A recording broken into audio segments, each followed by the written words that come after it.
تعالیٰ نے ہماری زندگی کے اندر دوبارہ رمضان المبارک نصیب فرمایا. یہ اللہ تبارک و تعالیٰ کا بہت بڑا انعام ہے.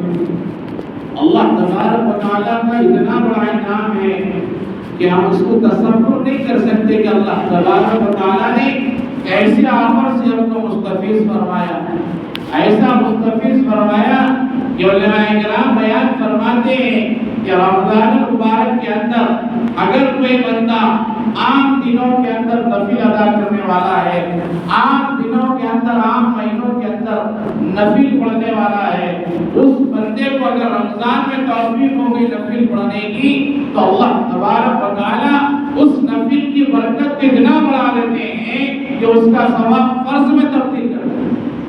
نفل کا ثواب اللہ تبارک و تعالیٰ رمضان میں پڑھنے والے بندے کو فرض کے برابر ثواب دیتے ہیں، اور فرض پڑھنے والے کو اللہ تبارک و تعالیٰ جو عام دنوں کے اندر جو فرض پڑھتے ہیں وہ فرض پڑھنے والے کو اللہ تبارک و تعالیٰ اس رمضان مبارک کی برکت سے اس کا ثواب 70 گنا زیادہ کر دیتے ہیں.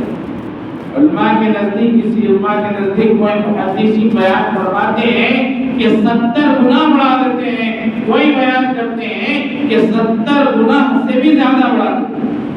اور کتنا زیادہ بڑھاتے ہیں اللہ بہتر جانتے ہیں. تو رمضان کا عظیم مہینہ اللہ تبارک و تعالیٰ نے ہم کو عطا فرمایا ہے. تو رمضان کے مہینے میں جو اللہ تبارک و تعالیٰ نے ہمارے اوپر جو فرض کیا ہے، ہمارے اوپر جو فرض کیا ہے، یعنی جو ایمان لائے اللہ کی ذات پر، ان لوگوں پہ 5 اعمال جو ہیں اللہ تبارک و تعالیٰ نے حکم دیا ہے کہ 5 چیزوں پر عمل کریں، جس کے اندر ایک عمل وہ ہے کہ ہم رمضان مبارک کے اندر عمل کرتے ہیں. 5 احکامات ہیں اللہ تبارک و تعالیٰ کے، کلمہ ہے، نماز ہے، زکوٰۃ ہے، حج ہے، جو ہم جو اس مہینے کے اندر عمل کرتے ہیں اس عمل کا نام ہے روزہ. اس عمل کا نام روزے ہے. روزے کا مطلب یہ ہے کہ ہم صبح طلوع آفتاب سے لے کر غروب آفتاب تک ہم کھانے پینے سے رک جائیں، ہم کھانے پینے سے رک جائیں. اللہ تبارک و تعالیٰ قرآن کے اندر فرما رہے ہیں کہ اللہ تبارک و تعالیٰ کا حکم ہے کہ تم کھانے پینے سے رک جاؤ. یا ایھا الذین آمنوا کتب علیکم الصیام. اللہ تبارک و تعالیٰ، ہم قرآن پڑھیں گے ہم کو پتہ چلے گا کہ اللہ تبارک و تعالیٰ سے ہم کلام ہو سکتے ہیں قرآن سے. کہ فرما رہا اللہ تبارک و تعالیٰ، اے لوگوں جو ایمان لائے ہو، تم پر کیا ہے روزے فرض کر دیے گئے ہیں. کما کتب علی الذین من قبلکم، تم سے پہلے والوں پر بھی روزے فرض تھے، تم پر بھی روزے فرض کر دیے گئے ہیں تاکہ تم پرہیزگار بن جاؤ، تاکہ تم اللہ تبارک و تعالیٰ کی اطاعت و فرما برداری والے بندے بن جاؤ. اور یہ روزے سال کا پورا 12 مہینے نہیں دینا ہے، بلکہ اللہ تبارک و تعالیٰ قرآن کے اندر فرما رہے ہیں، جس کا خلاصہ میں آپ کے سامنے عرض کروں. ایام معدودات، اللہ تبارک و تعالیٰ فرما رہے ہیں کہ تھوڑے دن کے لیے ہیں. پھر اللہ تبارک و تعالیٰ آگے فرما رہے ہیں کہ یہ روزے میں اگر کوئی سفر پر چلے جائے، یہ روزے میں یعنی رمضان کے مہینے میں کوئی سفر پر چلا جائے یا کوئی بیمار ہو جائے، فمن کان منکم مریضا او علی سفر فعدۃ من ایام اخر. اللہ تبارک و تعالیٰ فرما رہے ہیں کہ ان دنوں کے اندر اگر کوئی بیمار پڑ جائے یا سفر پر چلے جائے تو وہ روزوں کی قضا کو آگے پورا کرے. اگر جان بوجھ کے نبی کریم صلی اللہ علیہ وسلم کی حدیث ہے، جان بوجھ کے اگر ہم رمضان المبارک کا ایک روزہ بھی اگر قضا کریں گے تو اللہ کے نبی صلی اللہ علیہ وسلم فرما رہے ہیں کہ اگر وہ زندگی تمام اگر اس کی قضا میں روزے رکھتا گیا تو رمضان المبارک کی ایک روزے کی قضا وہ پوری نہیں ہو سکتی. جان بوجھ کر اگر روزہ چھوڑیں گے، عذر ہے، مسئلہ ہے کہ بھائی روزے ایسا مسئلہ، ایسی بیماری ہے کہ ڈاکٹروں کا کہنا ہے کہ بھائی اگر تم روزہ رہیں گے تو تمہاری بیماری کے اندر اضافہ ہو سکتا ہے. تمہاری مرض کے اندر اضافہ ہو سکتا، تم اور زیادہ بیمار ہو سکتے اور اتنا بیمار ہو سکتے کہ تمہاری ہلاکت کا بھی سبب بن سکتا اگر تم روزہ رہیں گے۔ تو ایسا سچویشن، ایسا حال گیا تو اب جب اللہ تبارک و تعالیٰ نے فرمایا ہے کہ جب تمہاری جان کو نقصان پہنچ سکتا روزہ رکھنے کے لیے، نبی کریم صلی اللہ علیہ وسلم نے فرمایا، خلاصہ میں اس کا عرض کر رہا ہوں کہ جب روزہ چھوڑیں، جب تمہاری صحت ہو جائے پھر اس کی قضا کریں۔ سفر پہ چلے جائیں، سفر پہ روزہ نہیں رہ سکتے، بعض احباب ایسے ہیں سفر پہ بھی گئے تو روزہ رہتے۔ اللہ تبارک و تعالیٰ نے ہم کو جو ہے اب اللہ تبارک و تعالیٰ نے سہولت دیا ہے، ہم ہماری ذہن کے حساب سے شریعت پہ نہ چلیں، ہمارے عقلوں کے حساب سے ہم دین پہ نہ چلیں، بلکہ ہم دین پہ اللہ کے احکامات اور نبی کریم صلی اللہ علیہ وسلم کی تعلیمات کے اوپر دین پہ چلیں۔ اب کئی جنے ایسے ہیں بیمار ہیں، 104 105 بخار ہے، پھر بھی بولے نہیں میں روزہ رہتا ہوں۔ نہیں، سہولت ہے، اللہ تبارک و تعالیٰ نے تمہاری جانوں پہ ظلم نہیں کیا۔ اللہ تبارک و تعالیٰ فرما رہے ہیں تم جتنا بہتر کرو گے تمہارے لیے بہتر ہے۔ اور آج ہم روزوں کو، روزہ رکھنے والے تو روزہ رکھ رہے ہیں، رمضان المبارک کے اندر روزہ رکھ لینا، کھانے اور پینے سے رک جانا صرف یہ کافی نہیں ہے کہ ہم کھانے سے رک گئے اور پینے سے رک گئے اور دن بھر ہم بھوکے رہے۔ روزے کا مطلب یہ نہیں ہے، حضور نبی کریم صلی اللہ علیہ وسلم فرما رہے ہیں کہ جو کوئی بندہ روزہ رہتا ہے، جو کوئی بندہ روزہ رہتا ہے تو اللہ تبارک و تعالیٰ اس کے اتنا قریب ہو جاتے ہیں، اتنا قریب ہو جاتے ہیں اور اللہ اتنا خوش ہو جاتے ہیں کہ فرماتے ہیں، حضور نبی کریم صلی اللہ علیہ وسلم کی حدیث ہے اور فرماتے ہیں کہ اللہ تبارک و تعالیٰ بندے سے اتنا خوش ہوتے ہیں، روزدار بندے سے جتنا خوش ہوتے ہیں، روزے کا معاملہ بھی ایسی ہے کہ فرماتے ہیں اللہ تبارک و تعالیٰ روزے کا بدلہ میں خود دینے والا ہوں، الصوم علی وانا اجزا به۔ اللہ تبارک و تعالیٰ روزے کا خود بدلہ دینے والے ہیں۔ تو اندازہ لگائیں کہ روزہ کتنی بڑی عبادت ہے۔ روزدار بظاہر اپنے گھر میں ہے لیکن وہ حقیقت میں اللہ تبارک و تعالیٰ کے سامنے ہے۔ روزدار بظاہر بازار میں ہے لیکن حقیقت میں وہ اللہ تبارک و تعالیٰ کے سامنے ہے۔ ہم کھانے پینے سے رک جانا صرف اس کا مطلب روزہ نہیں ہے، بلکہ حضور نبی کریم صلی اللہ علیہ وسلم نے فرمایا کہ تم جیسا کھانے سے پینے سے رک جا رہے ہیں، یہ کھانے پینے سے جیسا رک جا رہے ہیں، جیسا کھانا پینا یہ حلال تھا، حرام نہیں تھا۔ ہم جو کھانا کھاتے تھے وہ کھانا ہمارے لیے حلال ہے، ہم جو پانی پیتے تھے وہ پانی ہمارے لیے حلال ہے، لیکن ہم اس سے رک گئے۔ کیوں رک گئے؟ کہ اللہ کا حکم ہے، اللہ تبارک و تعالیٰ نے فرمایا کہ روزہ رہو، کہ روزہ رہو۔ اللہ کے نبی صلی اللہ علیہ وسلم نے فرمایا جو چیزیں تمہارے لیے حلال تھی تم نے اس کو رک گئے، تم اس سے رک گئے، اور تمہارے اوپر جو پہلے سے حرام تھی تم اس سے نہیں رکے، جو تمہارے اوپر پہلے سے حرام تھی، حالت روزے کے اندر بھی حرام تھی اور غیر رمضان میں بھی وہ چیزیں حرام تھی، تم اگر اس سے نہیں رکے تو اللہ تبارک و تعالیٰ فرما رہے ہیں کہ تمہارا یہ بھوکا رہنا اللہ کو کسی قسم کی ضرورت نہیں ہے۔ حرام چیزیں کیا ہیں؟ روزے کے اندر جو نہیں کرنے والی چیزیں ہیں، بدگمانی کسی سے نہ کریں، کسی سے بدگمانی نہ کریں، یہ دماغ کا روزہ ہے۔ اس مفسرین اکرام فرماتے ہیں ایک صوم ہے ایک صیام ہے۔ قرآن کے اندر دو لفظ آئے ہیں، ایک صوم ہے ایک صیام ہے۔ صیام کا معنی ہے رک جانا، صوم کا معنی ہے کھانے پینے سے رک جانا، اور صیام کا معنی ہے ساری چیزوں سے رک جانا۔ علماء کرام بیان فرماتے ہیں ایک پیٹ کا روزہ ہے، کھانے پینے کا ایک روزہ ہے، ایک پورے بدن کا روزہ ہے۔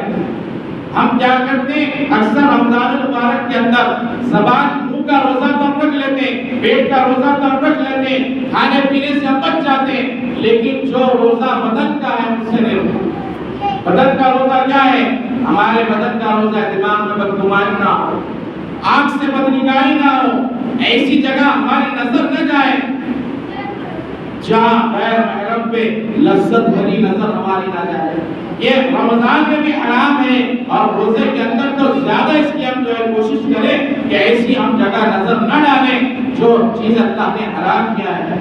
غیر محرم جگہ پہ اپنی نظروں کی حفاظت کریں. یہ نظروں کا روزہ ہے, آنکھ کا روزہ ہے. ہمارے کان کا روزہ یہ ہے کہ ہم کسی کی غیبت نہ سنیں. یہ میں اپنی ماہوری بات نہیں سنا رہا ہوں, یہ میں ایسی مثال دے کے بات نہیں سنا رہا ہوں یہ فلاں مثال ہے اس کی بات نہیں, یہ حدیث کی بات سنا رہا ہوں. اللہ کے نبی صلی اللہ تعالی علیہ وسلم کی حدیث ہے وہ میں سنا رہا ہوں. یہ فرما رہے ہیں حضور نبی کریم صلی اللہ علیہ وسلم تمہارے کان کا روزہ یہ ہے تم کسی کی غیبت نہ سنو. تو غیبت کا کرنا بہت بڑا گناہ ہے. الغیبت اشد من القتل حدیث کے الفاظ ہیں. اس کا مفہوم یہ ہے کہ حضور نبی کریم صلی اللہ علیہ وسلم فرما رہے ہیں غیبت کا کرنا گویا ایسا ہے کہ اس نے قتل کیا. غیبت قتل نے بلکہ قتل سے بڑھ کے گناہ ہے. اور قتل کے بارے میں آتا ہے جو کوئی انسان کسی انسان کا قتل کرتا ہے اس کا کتنا بڑا گناہ ہے, اس کا اتنا بڑا گناہ ہے, اتنا بڑا گناہ ہے کہ فرماتے ہیں علماء کرام ساری انسانیت کا قتل کرنے کے برابر. قتل کرنا کوئی معمولی گناہ نہیں ہے, بہت بڑا گناہ ہے. اور غیبت کرنا فرمایا ہم معمولی سمجھ رہے ہیں لیکن اس سے بڑھ کے گناہ ہے غیبت کا کرنا. پھر اللہ کے نبی صلی اللہ علیہ وسلم نے فرمایا زبان کا روزہ تم جب کسی کی غیبت نہیں سننا ہے تو کسی کی غیبت بھی نہیں کرنا ہے. تم کسی کی غیبت نہیں سننا ہے, کسی کی غیبت نہیں کرنا ہے. پھر زبان کا روزہ تم جھوٹ سے بچنا ہے. حالت روزے کے اندر ہے ہمارے ساتھ یہ معاملے ہو رہے ہیں.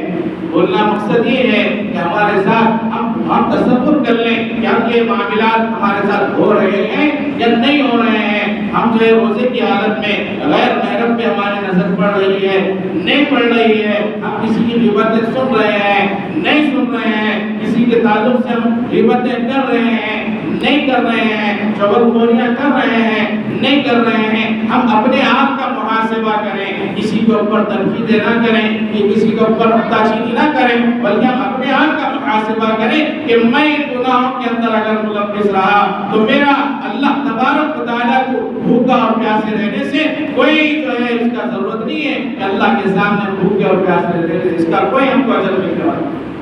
اگر ہم اللہ کے نبی صلی اللہ علیہ وسلم کی تعلیمات پر عمل کرتے ہوئے روزہ رکھیں گے تو ہم کو جو اللہ تبارک و تعالیٰ نے روزے کا بدلہ دینے والے وہ ملنے والے. ارے روزدار کا مقام تو یہ ہے کہ اللہ تبارک و تعالیٰ نے جنت کے اندر ایک ایسا جنت میں جانے کے لیے ایک ایسا مقام رکھا, ایک ایسا راستہ رکھا جس راستے کا نام, جس دروازے کا نام باب الریان, اس سے صرف روزدار ہوتے. اللہ تبارک و تعالیٰ روزدار کا مقام یہ رکھا کہ اس کے منہ سے جو بو آتی ہے اللہ تبارک و تعالیٰ کو بہت پسند ہے. روزدار کا مقام یہ رکھا کہ اللہ تبارک و تعالیٰ جب روزدار افطار کے ٹائم حالت روزے کے اندر جب افطاری کھانے پینے کی ساری چیزیں سامنے ہیں ہونے کے باوجود اللہ کے حکم کا انتظار کرتا ہے, اللہ سے مانگتا ہے, اللہ تبارک و تعالیٰ کو بڑا پسند ہوتا ہے. ہم روزے کی حالت میں یہ ہم کو ملی گی اجر, یہ تمام بدلہ ملے گا کب؟ جیسا ہم روزہ رہیں گے, جیسا روزہ رکھنے کا حق ہے ہم ویسا روزہ رکھیں گے. پھر فرمایا کہ تم اس جگہ پہ ہاتھ نہ بڑھاؤ جہاں پہ غیر ضروری یعنی کسی کے اوپر ہاتھ اٹھا دیے, کسی کے اوپر یا ہاتھ اٹھا دیے, یا کوئی ہاتھ سے کسی سے رشوت لے لیے, کوئی ہاتھ سے کسی ڈاکومنٹس پہ دستخط سائن کر دیے, وہی ہاتھ سے ہم جو ہے نا کسی کے تعلق سے ایسی تحریر کر دیے کہ اس کے لیے آگے والے کے نقصان ہو, ہمارے لیے بھی نقصان ہو. اور ہمارا پیر کا روزہ ایسی جگہ پہ ہمارے پیر نہ جائیں, حرام جگہوں پہ, حرام راستوں میں, حرام جگہ نہ جائیں کہ ہمارے پیر کا ہمارے جسم کا پورا روزہ جیسا روزے کا حق ہے اگر ہم اس کے حق ادا کرنے کے ساتھ ساتھ اگر روزہ رہیں گے تو اللہ تبارک و تعالیٰ فرما رہے ہیں میں خود روزے کا بدلہ دینے والا. ایک روایت ہے کہ روزے کا بدلہ میں خود ہوں. اللہ تبارک و تعالیٰ اب یہاں پہ ہم تصور کریں جب روزے کا بدلہ دینے والے ہیں یا خود ہیں تو یہاں پہ روزدار کو ہم اگر غور کریں گے تو اللہ تبارک و تعالیٰ کا دیدار, روزدار کا اتنا بڑا معاملہ, اتنا بڑا مقام و مرتبہ ہے. حضور نبی کریم صلی اللہ علیہ وسلم نے فرمایا روزدار جب روزہ رہتا ہے اگر وہ نہ توڑے، اگر وہ نہ توڑے۔ تو صحابہ میں سے کسی نے پوچھا اے اللہ کے نبی صلی اللہ تعالی علیہ وسلم ڈھال کو توڑنے سے مراد کیا ہے؟ تو فرمایا روزے کی حالت میں جھوٹ بولنا۔ روزے کی حالت میں اگر تم جھوٹ بولیں گے ڈھال میں سوراخ پڑے گا۔ روزے کی حالت میں تم غیبتیں کریں گے ڈھال میں سوراخ پڑے گا۔ روزے کو جو ہے نا، روزے کو گزارنے کے لیے یعنی ٹائم پاس کے لیے ہم موبائل فونوں پہ گیم کھیلیں گے، ٹائم پاس کے لیے ہم ایسے جگہ بیٹھ جائیں گے جس کے حساب میں بیٹھے اس کی غیبت، دوسرے کی غیبت، تیسرے کی غیبت، چغل خوریا، ہمارا روزہ کوئی کام کا نہیں۔ اور رمضان المبارک کے اندر اللہ تبارک و تعالیٰ نے فرمایا کہ ایک جگہ آگے جو میں آیت پڑھا اس کے آگے اللہ تبارک و تعالیٰ فرما رہے ہیں شہر رمضان الذی انزل فیہ القرآن۔ اللہ تبارک و تعالیٰ فرما رہے ہیں یہ مہینہ وہ مہینہ ہے کہ جس کے اندر اللہ تبارک و تعالیٰ نے قرآن پاک کو نازل فرمایا۔ قرآن پاک کا رمضان المبارک سے بڑا گہرا تعلق ہے۔ ہم قرآن پاک کی تلاوت کریں اس مہینے کے اندر، قرآن پاک کو، کلام پاک کو ہم ختم کرنے کی کوشش نہ کریں، ہم ایسا غلط سلط پڑھ لیے ختم کریں گے، نہیں، ہم قرآن کو صحیح پڑھنے کی کوشش کریں۔ ہم کو پڑھنا نہیں آتا، ہماری عمریں نکل گئی، کوشش کریں سیکھیں ہم قرآن کو۔ اللہ تبارک و تعالیٰ کا کلام ہے، ایک حرف میں اللہ تبارک و تعالیٰ 10 نیکیاں دیتے ہیں، ایک حرف میں 10 نیکی ہے۔ ہم اس کو پڑھیں گے تو اللہ تبارک و تعالیٰ ہم کو جو ہے نا ایسے نیکیوں سے سرفراز فرمائے گا کہ یہ رمضان مبارک کے اندر 1 کے 70 گنا بڑھ جائے۔ اس کا بہت گہرا تعلق ہے۔ اگر پڑھنا اچھا آتا قرآن ختم کریں، یہ بھی حدیثیں ہیں کہ قرآن کو ختم کریں۔ کئی صحابہ ہیں جنہوں نے 2-3 دن میں ایک قرآن ختم کرتے تھے۔ ایک صحابی کے بارے میں آتا انہوں تو روزانہ قرآن ختم کرتے تھے، لیکن حضور صلی اللہ علیہ وسلم نے فرمایا نہیں، تم کم سے کم 3 دن میں ایک بار قرآن ختم۔ آج کل تراویح کا معاملہ ایسا چل رہا کہ ایک دن میں قرآن ختم کر دیتے، 3 دن میں قرآن ختم کر دیتے۔ وہاں پہ جا کر ہم کیا سمجھ رہے ہم تراویح ختم کر لی، اب ہم کو چھٹی ہو گئی۔ نہیں، تراویح پورا مہینہ ہم پڑھے۔ سرسری طور پہ میں اس لیے سمجھاتا ہوں کہ وقت کا تقاضا ہے، تراویح ہم پورا مہینہ پڑھیں۔ اکثر کیا ہو رہا 10 دن کی تراویح پڑھ رہے اور چھوڑ دے رہے، 10 دن پڑھ لیا قرآن، 3 دن پڑھ لیے، 10 پارے پڑھ لیے، ختم چھوڑ دیے۔ 10 پارے اور 3 پارے پڑھنے والے تو ایسے ہیں تقریباً اللہ ماشاءاللہ سب کو تو نہیں، تقریباً ایسے کیا پڑھ رہے خود سمجھ میں نہیں آ رہا۔ قرآن کے اندر کیا پڑھ رہے، قواعد کی پوری، دن میں روزہ رہے رات میں قواعد کھا لے رہے۔ رمضان کے اندر ہم تراویح کا اہتمام کریں، جہاں پہ 1 پارہ، 1.25 پارہ، 1.5 پارہ ہوگا وہاں پہ ہم کوشش کریں اتنا امکان پڑھنے کی، وہاں پہ پڑھیں گے ہم کو سمجھ میں آئے گا حافظ صاحب کیا پڑھ رہے ہیں۔ قرآن کو ہم کیا کریں، رمضان کا مہینہ آ گیا قرآن کو ختم کر دینا ہے بس ہم کو چھٹی ہو جائے گی، نہیں، قرآن کو ختم تو کرنا ہے۔ تراویح کی سنت ہے کہ تراویح کے اندر حضور نبی کریم صلی اللہ علیہ وسلم کی سنت ہے، فرماتے ہیں کہ تراویح کے اندر قرآن کو مکمل سنیں، ایک سنت ہے کہ سنت کا عمل ہوگا، لیکن تراویح کو پورا مہینہ پڑھنا بھی سنت، پورا مہینہ اہتمام کریں تراویح کا۔ اللہ تبارک و تعالیٰ سے دعا کریں کہ اللہ تبارک و تعالیٰ کہنے سننے سے زیادہ عمل کرنے کی توفیق عطا فرمائے۔ بات کہنے میں اگر گستاخی ہو گئی تو اللہ معاف فرمائے۔